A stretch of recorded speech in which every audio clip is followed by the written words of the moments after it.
si on parle inbound marketing, donc si vous êtes déjà venu à d'autres présentations, vous devez savoir que l'inbound marketing, c'est la technique du faire venir à soi, hein, c'est le marketing entrant, si on le traduit littéralement, inbound. Donc en fait, l'inbound marketing fait une transposition entre les techniques traditionnelles telles qu'on les connaissait au niveau marketing, donc la prospection téléphonique, emailing de masse, publicité, événements, où en fait on poussait nos offres, on poussait nos actions marketing vers un marché, qui je l'espère était un marché bien choisi, cœur de cible, mais c'était du marketing sortant. L'inbound marketing et le marketing digital un peu au sens large renversent le modèle en disant je vais chercher à faire venir à moi tous les gens qui pourraient être intéressés par mes solutions. C'est ce que je vous ai décrit au départ avec les 3 piliers du marketing digital, avec être trouvé, convertir, augmenter l'audience. L'inbound est exactement dans cette logique. Il se centre sur l'expérience client pour que, à long terme, et j'insiste bien sur la dimension à long terme, vous ayez un flux régulier entrant de nouveaux prospects. Pourquoi ? Parce que une fois que vous êtes bien référencé, une fois que vous êtes présent sur plein de plateformes, une fois que vous avez de l'audience qui vient de différents sites, du coup, vous avez créé un flux entrant régulier que vous vous êtes assuré de convertir.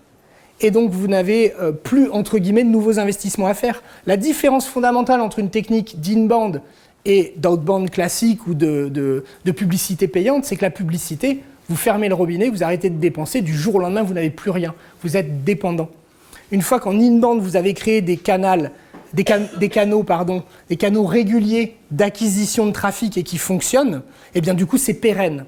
C'est pour ça que je dis, si là, le pipeline d'opportunités de vente est vide pour les 3-6 mois qui viennent, que c'est un peu la crise, ça ne sert à rien de faire de l'inbound. Ça ne sert à rien. On n'aura pas de résultat, ça ne va pas fonctionner, vous serez déçus. Là, il faut partir dans du classique. On prend le téléphone, on appelle, on cherche à trouver du projet. Par contre, à long terme, l'inbound, c'est vraiment la clé. Et donc, c'est une méthodologie qui est assez simple, selon moi, en tout cas qui est pleine de bon sens. La première chose, c'est cette première étape d'attirer. Le web est fait de plein d'inconnus. Et ces inconnus, il faut identifier ce qui les préoccupe, quels sont les enjeux. Je parle des inconnus que vous ciblez, pas les inconnus au sens large, mais ces prospects que vous ne connaissez pas. Il faut identifier quels sont leurs enjeux, il faut identifier ce qui peut les intéresser, en quoi vous avez une proposition de valeur à leur apporter, et ensuite travailler principalement sur votre site, les réseaux sociaux, etc., pour les attirer. Donc, sur le site, ça peut être des articles de blog, ça peut être faire de l'optimisation du référencement naturel, donc le SEO, Search Engine Optimization. SIA, c'est AdWords, c'est tout ce qui est payant, les annonces payantes dans Google. Travailler sur les réseaux sociaux avec les bémols que j'ai mis tout à l'heure dans les fonctionnements des algorithmes pour que vous les preniez bien en compte. Travailler des vidéos. La vidéo, ça marche de mieux en mieux. Aujourd'hui, quand je regarde les adolescents qui consomment de la vidéo, et je peux même partager une anecdote avec vous. Hier soir, j'ai eu une demande de contact sur LinkedIn de quelqu'un qui personnalise absolument pas sa demande, une étudiante. Donc j'ai tendance à refuser en général. Et je vois au même moment qu'elle s'est abonnée à notre chaîne YouTube. Donc je dis bon ok, c'est quelqu'un qui a vu notre chaîne YouTube et qui essaye de m'ajouter. Donc j'accepte. Elle m'envoie un message immédiatement en me disant qu'elle avait une interro écrite aujourd'hui sur l'inbound marketing, qu'elle est allée voir nos vidéos et que du coup elle allait cartonner grâce à nous et qu'elle était dithyrambique sur ses remerciements, etc., etc. Bref, les vidéos, aujourd'hui il y a de plus en plus de gens qui consomment de l'information par la vidéo. Et les adolescents nous montrent que dans 10 ans, soit on fait de la vidéo, soit on n'existe pas. Ça va être aussi simple que ça. Et donc la vidéo, moi je vous recommande d'y aller, surtout en B2B. Les éditeurs de logiciels, il y en a peu qui investissent massivement sur des chaînes YouTube bien référencées et qui mettent en avant leurs solutions, les bénéfices. Et ça, c'est un vrai vecteur d'acquisition de trafic. Une fois qu'ils arrivent sur votre site, ça devient des visiteurs. Et là, tout l'enjeu, puisque je l'ai dit au départ, la clé réside dans l'engagement. Tout l'enjeu va être de les engager avec vos contenus. Et donc, s'ils trouvent que ce que vous racontez est intéressant et que vous publiez régulièrement des articles de blog, conversion typique, l'abonnement à la newsletter. Ne manquez aucun nouveau article, abonnez-vous à notre newsletter. En B2B, je recommande l'espacement trimestriel, mais si vous ne donnez pas d'indication newsletter, dans l'esprit des gens, je vais recevoir tous les jours des spams email ou toutes les semaines qui ne m'intéresseront pas. Donc, essayez d'être franc, honnête, transparent avec l'internaute en lui disant « cette newsletter, c'est uniquement les meilleurs articles du blog et c'est uniquement une fois par mois. C'est vraiment quelque chose à valeur ajoutée. C'est pas du pourriel où je vous envoie de l'email, en espérant qu'un jour ou l'autre, vous l'ouvrirez. Seulement, aujourd'hui, les logiciels de gestion de messagerie, si vous recevez plusieurs fois un email du même expéditeur et que vous ne l'ouvrez pas, il est catégorisé automatiquement par le serveur comme spam et il passe dans les indésirables. Donc du coup, si vous envoyez trop souvent des emails de prospection, ça ne marche pas. Donc là, du coup, l'enjeu, c'est de convertir. Mais ensuite, une fois que vous convertissez, un des points clés à comprendre en inbound marketing et dans le marketing digital, c'est que vous allez générer énormément de contacts non qualifiés. Quand il y a un commercial qui prospecte, quand on est sur de la démarche salon, etc., notre cœur de cible, notre marché de niche, on a des gens qui sont dedans. Et donc la cible, elle est qualifiée. Là, du coup, on va avoir plein de gens non qualifiés qui vont télécharger nos documents, s'abonner à une newsletter. Moi, je suis abonné à des newsletters de concurrents. Mes clients font pareil avec leurs concurrents. On fait tous de la veille sur les concurrents. Les étudiants s'informent, c'est normal. Donc, vous allez avoir plein de contacts non qualifiés. Et là, c'est là que va rentrer en compte ce qu'on appelle le marketing automation, donc le marketing automatisé, qui va permettre, par des scénarios, de tester l'engagement de la personne. Est-ce que c'est une personne qui s'engage avec mes contenus, avec ce que je raconte? Est-ce qu'il y a un vrai potentiel derrière? Ou est-ce que c'est juste quelqu'un qui a mis son Gmail perso, un Yopmail, une adresse email jetable, qui a téléchargé quelque chose, qui est reparti et ça vaut rien? Donc c'est ça que la technologie, au niveau des outils de marketing digital, peut nous aider à résoudre. Et une fois que la vente est faite, avec les cycles de vente, en B2C ou en B2B, on ne parle pas du tout de la même chose, mais une fois que la vente est faite, vos clients sont sur les réseaux sociaux, vos clients sont dans le monde du digital. Tout l'enjeu va être de les fidéliser, évidemment, d'en faire des sponsors qui, à chaque fois que vous faites des publications, ils s'engagent sur vos publications, ils commentent vos publications, ils confirment que vous êtes quelqu'un de sérieux, que vous leur avez permis d'atteindre leurs objectifs. Pourquoi ? Parce que du coup, vos publications auront beaucoup plus de poids. Si moi, je pousse une vidéo et que j'ai un de mes clients qui la commente en disant « c'est vrai qu'avec Magnetic Way, on atteint ses objectifs », ce qui s'est passé la semaine dernière, bien, du coup, ça marche beaucoup mieux. On génère de l'engagement qualifié. Et si ça n'arrive pas, on passe à côté de quelque chose qui est essentiel dans l'inbound, la partie recommandation des clients existants. Et donc, en inbound, la clé, c'est de commencer par attirer. Et donc, du coup, au niveau attraction, je vais parler des piliers du SEO, le référencement naturel. Aujourd'hui, en SEO, si vous voulez attirer sur votre site, il y a différentes choses qui rentrent en compte. La technique, ça c'est le code HTML, comment votre site est codé au niveau du fichier source, et c'est pour les robots, comment le robot va lire les fichiers et va interpréter. Donc ça, la technique, ça rentre en compte, c'est hyper important. Et ce qui compte le plus, c'est la sémantique, ce que vous racontez sur votre site. Et enfin, on a tout ce qui est netlinking, c'est-à-dire la popularité, le nombre de liens qui pointent vers votre site. Aujourd'hui, c'est ça qui compte le plus. Google sait pertinemment, sur une page, si vous voulez par exemple optimiser une page sur votre site pour logiciel CRM, mais que dedans vous ne parlez pas clients, prospects, commerciaux, ventes, marketing, que vous n'employez pas le champ sémantique autour de l'expression principale, il va comprendre que peut-être vous répétez tout le temps logiciel CRM, logiciel CRM, logiciel CRM, mais que vous n'êtes pas intéressant. Du coup, Google évolue vers un moteur de réponse. Je l'ai dit tout à l'heure, j'y reviens brièvement. Google a compris, et la Google Home nous le confirme, qu'on pose des questions à Google. Donc tout l'enjeu de Google est de fournir les réponses à son client en le conservant sur sa plateforme. Donc du coup, regardez ici, ça s'exprime. Plan marketing digital, qui est la requête que j'ai tapée ici. Du coup, en référencement naturel, je ne suis pas trop mal. Les gens qui tapent plan marketing digital, grosso modo, ils me trouvent. Mais en fait, qu'est-ce qui est en train de se passer sur cette requête plan marketing digital si je ne réagis pas? Tout en bas de la page, j'ai les autres questions posées, les people also asked. Et en fait, on voit ici que les gens commencent à poser des questions en langage parlé. Donc c'est soit à Siri, soit à Google Home, mais ils lui disent comment élaborer un plan d'action marketing. Et donc, c'est un changement profond, c'est-à-dire que moi qui ai optimisé mon article pour plan marketing digital et qui ne l'ai pas optimisé pour comment élaborer un plan d'action marketing, le jour où les autres questions posées remontent en haut de la page, je perds tout mon trafic sur plan marketing digital.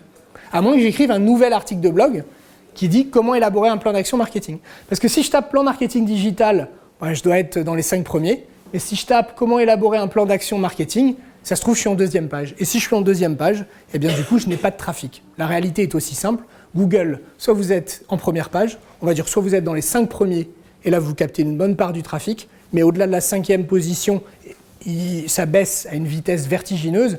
Et autant vous dire qu'en 2e page, c'est peut-être une personne sur 10, sur 20, sur 50, ça dépend des marchés, des recherches. En B2B, en logiciel, c'est courant d'aller à la 2e page néanmoins quand on fait une recherche, d'identifier les différents prestataires. En B2C, c'est inexistant, quoi. En B2C, on clique dans les 3 premiers résultats, ou les 5 premiers, ou sauf... enfin voilà, mais ça mérite d'être challengé. Et ça, je prends un exemple aussi. Ce qui est bien important aussi sur votre site, c'est de distinguer l'optimisation que vous allez faire sur les pages du site des articles de blog. Je prends un exemple. J'ai un client, éditeur de logiciels, qui fait des logiciels de gestion pour les services informatiques. Vous savez, vous êtes dans l'entreprise, le PC ne marche pas, il faut appeler l'outline, il faut ouvrir un ticket, et du coup, il y a le service support qui va s'occuper de réparer votre PC, réparer l'imprimante, etc. Donc moi, j'ai un client qui fait des logiciels pour aider les services informatiques à être mieux organisés, à mieux suivre toutes les demandes, jamais en oublier, à vérifier qu'ils ont bien répondu dans l'heure, etc., etc. Ça s'appelle un logiciel ITSM pour Information Technology Service Management. Logiciel ITSM, c'est l'expression courante qui est recherchée. Donc si vous tapez logiciel ITSM dans Google, mon client, il est premier. Voilà, en naturel. Vous tapez logiciel ITSM, il n'y a pas de question à se poser, il est premier. Par contre, il y a aussi beaucoup de personnes dans les services informatiques qui emploient l'expression logiciel de ticketing. Parce qu'on crée des tickets. Mais donc du coup, ça n'a pas de sens pour moi de mettre logiciel ticketing sur le site de mon client. Parce que ce n'est pas du tout comme ça qu'il parle de ses produits, ce n'est pas du tout comme ça que ses clients en parlent. Mais néanmoins, c'est une expression qui peut me ramener un trafic qualifié. Eh bien, je l'ai traité par un article de blog. Vous avez ici à droite Google logiciel ticketing. Regardez les publicités, j'en retrouve 4. Ici, 4 annonces AdWords, donc on voit que c'est quand même concurrentiel. Et mon client, il est 2e, et c'est un article de blog, le match outil de ticketing versus logiciel ITSM, qui gagne, point d'interrogation. Du coup, j'ai réglé ce débat-là par un article de blog, pour capter une part du trafic sur une expression qui répond à des usages que mon produit adresse, mais qui ne correspond pas du tout à mon langage, à ce que j'ai mis sur mon site. Donc bien distinguer ce qui est votre cœur de business, ce qui sont vos mots-clés fondamentaux, ça c'est les pages du site. Et ensuite, tout ce qui est secondaire, accessoire, exotique, ou pour capter du trafic lié à des cabinets d'analyse, des concurrents, des choses comme ça, dans les articles de blog. Et ici, je mets une phrase en gros, faire de l'inbound, ce n'est pas uniquement faire des contenus. En fait, on rencontre plein d'entreprises qui considèrent que du coup, faire de l'inbound, c'est juste faire des contenus. Si j'ai qu'à faire des articles de blog et je fais de l'inbound. C'est un tout petit peu plus compliqué et élaboré que ça. Le contenu est le carburant. Le contenu est le carburant. Hein. Sans contenu sur Internet, c'est compliqué d'exister. Néanmoins, si on se contente de faire des contenus, on n'atteint absolument pas les objectifs. Et donc, du coup, je vais illustrer. Hein, néanmoins, les contenus sont importants. Ça, c'est un exemple chez un client. Vous voyez ici, il y a comment réussir son évolution vers un ERP cloud. Aujourd'hui, dans le monde du logiciel, il y a beaucoup de gens qui veulent évoluer vers le cloud, mettre leur logiciel en ligne.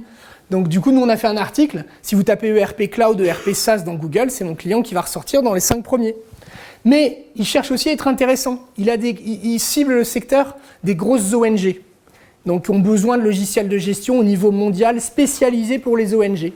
Et bien du coup, en ce moment, il y a des changements drastiques qui se sont passés l'an dernier sur la gestion des dons, les fondations, etc. Il fait aussi des contenus pour les intéressés. Et là, du coup, il va chercher plutôt que de faire du SEO, parce que ce n'est pas très recherché, il va chercher davantage une audience sur les espaces de presse. Il va reformuler l'article sur le cercle Les Échos. Il va le publier à différents endroits, comme je le disais, s'assurer d'être trouvé. Il va le publier à différents endroits pour être sûr que son point de vue qu'il donne, comment tirer profit et partir à la conquête des nouveaux donateurs avec la transfo digitale, il va être sûr que les ONG tombent dessus. Autre exemple, les contenus qui créent de la valeur. Si vous allez sur le site de Magnetic Way, je le disais, nous on a un guide pour aider les marketeurs à construire le plan marketing, un modèle de calendrier édito. Regardez ici 2 exemples de contenus chez un de nos clients qui fait des logiciels financiers. Le premier, c'est comment diffuser la culture financière dans l'entreprise, qui est un problème récurrent chez les DAF, les directeurs financiers. C'est que les managers opérationnels, ceux qui prennent des décisions business au quotidien pour l'entreprise, n'ont pas forcément une culture financière pour comprendre quelles seront les conséquences de leurs décisions. Donc un des enjeux pour les DAF, En 2018, en 2019, ça reste d'actualité, c'est un best-seller de téléchargement chez ce client-là depuis plus de 2 ans, c'est de diffuser une plus grande culture financière auprès des managers. Et bien du coup, ça on l'a compris en interviewant les clients de notre client, on a créé un e-book là-dessus avec des vraies recommandations. Pareil, ici on a fait un e-book sur les 5 piliers de la rentabilité. Ils vendent des logiciels financiers, du coup les logiciels financiers aident ses clients à améliorer leur performance, leur rentabilité. On a fait un livre blanc sur les 5 piliers de la rentabilité pour les sociétés de services. Vous voyez ici, il n'est pas question de logiciels. Je ne mets pas du tout en avant dans les contenus de conversion mes logiciels. J'essaye de créer de la valeur avec mes contenus chez mes clients et les prospects. Et là, c'est pareil. Il n'est pas du tout question de mes services là-dedans. Il est juste question d'essayer de créer de la valeur. Et du coup, les profils intéressants, les cibles intéressantes pour moi, et bien du coup, se souviendront de moi et j'aurai créé un biais positif. Du coup, vous l'avez compris, la clé, c'est d'adopter une approche customer-centric, c'est le mot qu'on emploie en marketing. On emploie beaucoup d'acronymes et de franglais, ça fait partie du job, bon c'est comme ça, on peut le critiquer, mais c'est comme ça. Donc customer-centric, c'est être centré sur le client. Donc la clé, c'est que si vous faites du marketing digital en pensant à vos produits, en pensant à vous, en vous regardant le nombril, vous serez forcément moins performant que si vous ne vous regardez pas, et que vous regardez ce que les clients font avec vos produits et que vous racontez des histoires sur les usages, les bénéfices, la valeur que vous avez créée chez les clients. Et c'est la clé pour que vos messages et vos contenus soient réellement différenciants. Aujourd'hui, quel que soit le secteur d'activité, vous avez des concurrents qui font la même chose que vous. C'est garanti.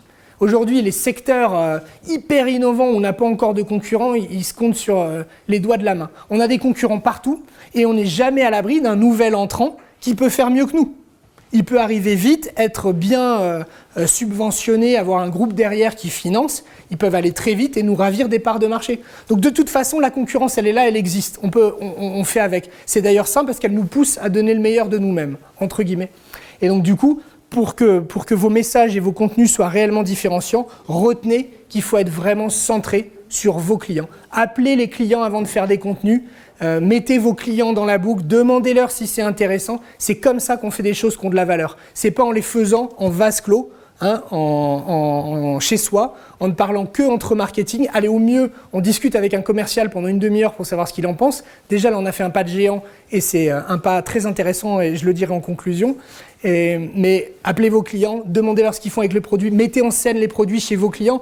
Pour ceux qui sont en B2C dans la salle, tout le monde ne se fait plus aucune illusion sur les influenceurs qui monnaient aujourd'hui vos produits à leur audience. Donc on sait très bien que quand il y a des filles sur Instagram qui ont 35 000 abonnés et qui disent d'où vient le chemisier ou le pull qu'elles ont, elles ont été payées pour le faire. Enfin, tout le monde le sait aujourd'hui. Donc du coup, les gens ne sont pas dupes, ils le savent. Donc voilà, créer de la valeur, c'est hyper important, quel que soit le secteur. Mettre ses clients en scène, la valeur qu'ils ont tirée de vos solutions, la joie, les bénéfices qu'ils ont obtenus avec vos produits, c'est essentiel. Et donc avec tout ce que je viens de vous dire, vous vous dites inbound, outbound, grosso modo c'est le chaos. C'est l'inbound gagne, il faut absolument faire de l'inbound, blablabla, blablabla. Pas tout à fait, c'est un faux débat. C'est ce que j'ai dit tout à l'heure, et du coup je vais passer vite sur cette partie, mais ce que j'ai dit tout à l'heure, l'inbound ne fonctionnera qu'à long terme. Voilà, il faut bien le prendre en compte, il faut bien comprendre que ce sont des efforts, un investissement qui fait qu'ensuite on génère un trafic de qualité régulier vers son site. Mais si le pipe est vide, ça ne sert à rien. Ce n'est pas la bonne réponse. C'est un investissement pour plus tard. Donc si le pipe est vide, il faut faire davantage d'outbound que d'inbound. Si le pipe est plein et que vous ne savez plus quoi en faire, mais que vous voulez préparer 2020, c'est de l'inbound qu'il faut faire. Voilà, les deux peuvent être mixés. Et encore une fois, un contenu que vous créez en inbound, typiquement comment diffuser la culture financière, vous pouvez très bien faire imprimer le livre blanc et le donner à un petit déjeuner où vous avez invité 25 directeurs financiers à voir la nouvelle version de votre logiciel. Et ces directeurs ont été relancés au téléphone par des commerciaux qui les ont fait venir au petit déjeuner pour voir la nouvelle version et le témoignage d'un client qui sera présent, qui dira « j'ai pris la nouvelle version le premier, j'ai fait ci, j'ai fait ça, j'ai obtenu tel bénéfice ». Les bonnes règles dans l'inbound, créer de la valeur, faire parler ses clients, mettre en avant les bénéfices, sont valables aussi dans la vie réelle et dans le monde de l'outbound. Donc la conclusion, c'est que les deux font la paire et qu'il faut vraiment aujourd'hui, quel que soit le secteur, essayer de privilégier les deux. On sait très bien que la courbe de l'outbound est descendante, il faut de plus en plus d'efforts en marketing sortant pour atteindre ses objectifs. Néanmoins, l'inbound n'est pas la solution miracle qui va tout remplacer du jour au lendemain. C'est bien la symbiose des deux. Les deux font la paire et c'est ça qui fonctionne.